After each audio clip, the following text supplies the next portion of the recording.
ఉపవాసం ఉండి ప్రార్థన చేస్తూ ఉన్నారు. వారికి మంచి ఆరోగ్యం దేవుడు ఇవ్వాలని ప్రార్థన చేద్దాం. మన శుక్రవారం స్టార్ట్ చేశారు, ప్రారంభించారు. వారికి మంచి ఆరోగ్యం దేవుడు ఇవ్వాలని ప్రభా మీరే దయ చూపించండి. వారి పట్ల వారితో మీరుండండి, వారి కుటుంబంతో మీరుండండి. వారు చేస్తున్న ప్రతి ప్రార్థన మీద మీరు ముద్ర వేయండి. అవునన్నట్లుగా జరిగించి వారు తెలచేయమని అడుగుదాం. దేవుని వాక్యం చేత ప్రభు మనతో మాట్లాడాలని ప్రార్థన చేస్తూ అందరూ కూడా ప్రార్థనలు ఏకీభవించండి. ప్రార్థన చేసుకున్నాను. పరిశుద్ధుడు పరిపూర్ణుడు నా ప్రియ పరలోకపు తండ్రి, గొప్ప దేవ, సర్వశక్తిమంతుడా, మీ నామమునకు అత్యున్నత మహిమ ఘనత ప్రభావాలు చెల్లిస్తూ ఉన్నా. మీరే మాకు ఆధారమని, ఆశ్రయదుర్గమని, మా కొండ మా కోట సర్వస్వమని మేము నమ్ముచున్నాం. ఈ రీతిగా ఈ ఆదివార దినమున మీ పాద సన్నిధిలో మేమంతా చేరి ఆరాధించుకోవడానికి, ప్రార్థించడానికి నీ వాక్యం ప్రభా వినబోతున్నాం. ఇటు భాగ్యాన్ని చేరు తండ్రి, మీకు స్తోత్రం అర్పిస్తూ ఉన్నా. వచ్చిన ప్రతి బిడ్డను పేరు చొప్పున దీవించండి. నీ కొరకు వాడుకోమని ప్రార్థిస్తున్నాను. నూతన బలము దయచేయండి. మరి ముఖ్యంగా ఉపవాసం ఉండి ప్రార్థిస్తున్నటువంటి సిస్టర్స్ ని మీరు దీవించండి, బలపరచండి, ఆరోగ్యం క్షేమం కలిగించండి. వారి కుటుంబాలతో మీరుండండి ప్రభా. అగ్ని వంటి ప్రాకారాలు వారితో ఉంచమని కోరుకుంటున్నాను. సాక్ష్యం చెప్పిన ప్రతి బిడ్డను దీవించి నీ కొరకు వాడుకో, బలపరచమని కోరుకుంటున్నాను. క్షేమమును, ఆరోగ్యమును, నెమ్మదిని దయచేయండి ప్రభా. వాక్యం ద్వారా మీరు మాతో మాట్లాడండి. దీనుడను ప్రభా సహాయం చేయండి. నీ నోటి బుర్రగా వాడుకోనండి. సమయం అనేది, సంఘం అనేది, వాక్యం అనేది, ప్రజలు నీ వారు తండ్రి. నీ దాసుడు బలహీనుడు, బలపరిచి నీ వాక్యం చేత మాతో మాట్లాడమని సహాయం చేయమని ప్రార్థిస్తూ ప్రతి అడ్డు ఆటంక విరోధ కొట్టువేమని నీ పరిశుద్ధాత్మ శక్తితో నివ్వమని ప్రార్థిస్తూ యేసు క్రీస్తు ప్రభు శ్రేష్టమైన నామములు అడిగి వేడుకుని ప్రార్థిస్తున్నాను తండ్రి. ఆమేన్. అందరం కూర్చుందాం. దేవుని నామానికి మహిమ కలుగును గాక. అందరికీ వందనాలు. పరిశుద్ధ గ్రంథంలో నుంచి కొన్ని మాటలను మనం జ్ఞాపకం చేసుకుందాం. దేవుని సన్నిధిలో ప్రభు రాయించినాడు, తెలియజేసినాడు. ఏంటనంటే, ప్రభు సన్నిధిలో ఒక దినము గడుపుట 1000 దినముల కంటే శ్రేష్టము. ఒక్క దినము దేనితో సమానం? ఎన్ని రోజులతో సమానం? 1000 దినములతో సమానం. అంతే కదా? 1000 దినములు గడిపే శక్తి అంట ఒక్క దినములో ఉంది. ఆ ఒక్క దినం ఎట్లా ఆరాధించాలి? ప్రభుని దేవుని సన్నిధికి వచ్చినప్పుడు ఎట్లా ఆరాధించాలి చెప్పండి? ఆత్మతో, సత్యముతో ఆరాధించాలి. పూర్ణ మనస్సుతో ఆయనను సేవించాలి. మన మనస్సు, ఆలోచన అంతా కూడా మనము ప్రభువు మీద మనసంతా కేంద్రీకరించాలి. అంతేగాని పిల్లలకు అప్పుడప్పుడు చెప్తా ఉంటాం, body present, mind absent. Body present. కొంతమంది పరధ్యానం వింటూ ఉంటారు, లెసన్స్, పాఠాలు చెప్తుంటే ఇక్కడే కూర్చుంటారు, కానీ మనసు ఎక్కడో పోతా ఉంటది. అట్లాగా మనం కూడా దేవుడి సన్నిధిలో అట్లా ఉండకూడదు. మనము ఇక్కడే ఉండాలి. అంతే కదా?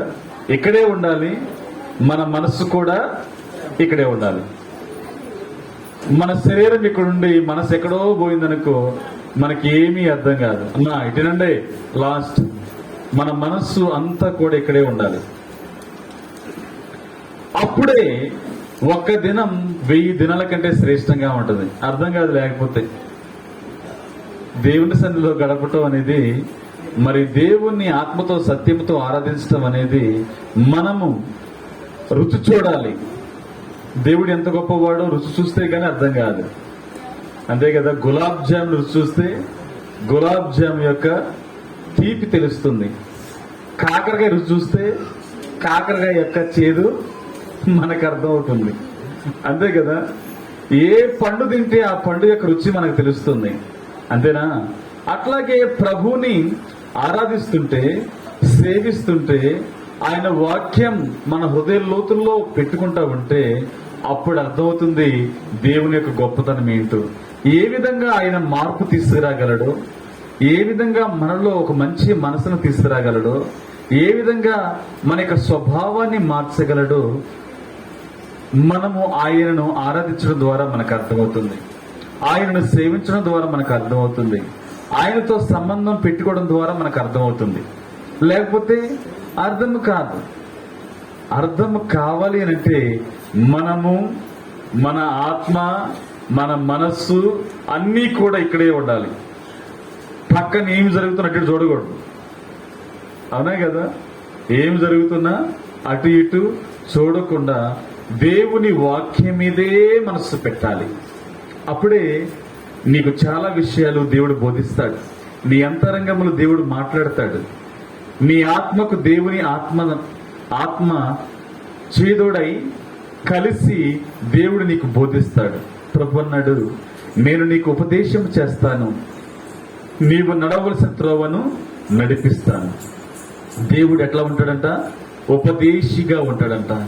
ఎవరు? మన దేవుడు teacher. Hour God is our good teacher. మన దేవుడు మనకన్నీ బోధిస్తాడు.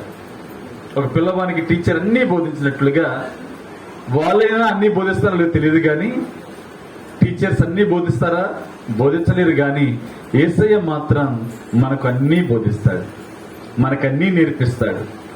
వినే మనస్సు మనకుండాలి, తెలుసుకునే మనస్సు మనకుండాలి.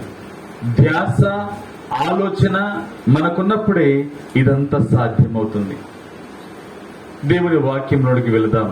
ఇర్మియా గ్రంథం 15వ అధ్యాయము 16వ వచనం జ్ఞాపకం చేస్తున్నాను, జాగ్రత్తగా ఆలకించండి. ఇర్మియా గ్రంథం 15వ అధ్యాయము 16వ వచనంలో రాయబడిన మాట ఏంటంటే, నీ మాటలు నాకు దొరకగా నేను వాటిని భుజించితిని. సైన్యములకు అధిపతి యెహోవా దేవా, నీ పేరు నాకు పెట్టబడిన గనుక నీ మాటలు నాకు సంతోషమును, నా హృదయమునకు ఆనందమును కలుగజేయుచున్నవి. దేవుడు చక్కగా, అంటే ఇర్మియా భక్తుడు ఆ మాటల గురించి వివరిస్తా ఉన్నాడు. దేవుని మాటలు వినబడుతూ ఉన్నప్పుడు, అమ్మా జాగ్రత్తగా వినండి, దేవుని మాటలు వినబడుతూ ఉన్నప్పుడు వాటినంట భుజించాడంట. ఏం చేశాడంట? భుజించడం ఏంటి? భుజించడం ఏంటి? దేవుని వాక్యం భుజించడం ఏంటి అని అంటే, మంచి ఆహారం దొరికినప్పుడు, మంచి ఆహారం మన ముందు పెట్టినప్పుడు మనం ఎంత ఇష్టంగా తింటామండి? చెప్పండి. మనం బాగా ఆరోగ్యంగా ఉన్నప్పుడు, మంచి ఆరోగ్యంగా ఉన్నప్పుడు మంచి మటన్ బిర్యానీ మనకి ఇష్టమైన ఆహారం పెట్టారనుకోండి, అమ్మా మంచి ఆహారం పెట్టారనుకోండి, మనం ఏం చేస్తాం?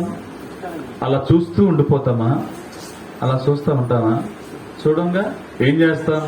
ఆత్రంగా తినేస్తా ఉంటాం. అవును కదా? మంచిగా ఆస్వాదిస్తూ తింటా ఉంటాం. జ్వరం వచ్చిన తినలేరులేకండి. ఎంత మంచి ఆహారం పెట్టినా జ్వరం వచ్చిన తింటారా? అనారోగ్యం తింటారా? తినలేరు. మనం చాలా ఆత్రంగా తింటాం. ఈ భక్తునికి ఉన్నటువంటి ఆత్రం ఏంటి, తొందరం ఏంటి అంటే, దేవుని వాక్యం మీద ఆసక్తి పెట్టుకున్నాడు. దేవుని మాట మీద ఆసక్తి పెట్టుకున్నాడు. నా దేవుడు మాట్లాడితే నేను వినాలి, నా ప్రభు మాట్లాడితే నేను వినాలి అన్న ఆసక్తితో ఆ వాక్యం విలుచున్నప్పుడు వాటన్నిటిని ఏం చేశాడు? భుజించెను అని అర్థం ఏంటంటే, హృదయములో దాచుకునేను. ఏం చేశాడంట?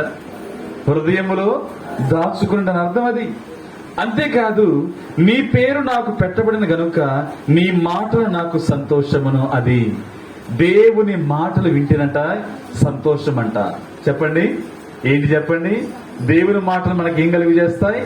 సంతోషము. అంతే, సంతోషము, ఆనందాన్ని ఇస్తాయి. అంతేకాకుండా నా హృదయమునకు ఆనందం, హృదయానికి ఆనందం. అబ్బా ఎంత మంచి మాటలు దేవుని మాటలు. ఆ మాటలు అంటే ఇంకొక మాట కీర్తనకారుడు అంటాడు 19వ అధ్యాయము 10వ వచనం, కీర్తన గ్రంథం 19:10లో, అవి బంగారు కంటెను విస్తారమైన మేలుబి బంగారు కంటెను కోరదగినవి, తేనె కంటేను జుట్టె తేనె ధారల కంటేను మధురమైనవి. ఏంటవి?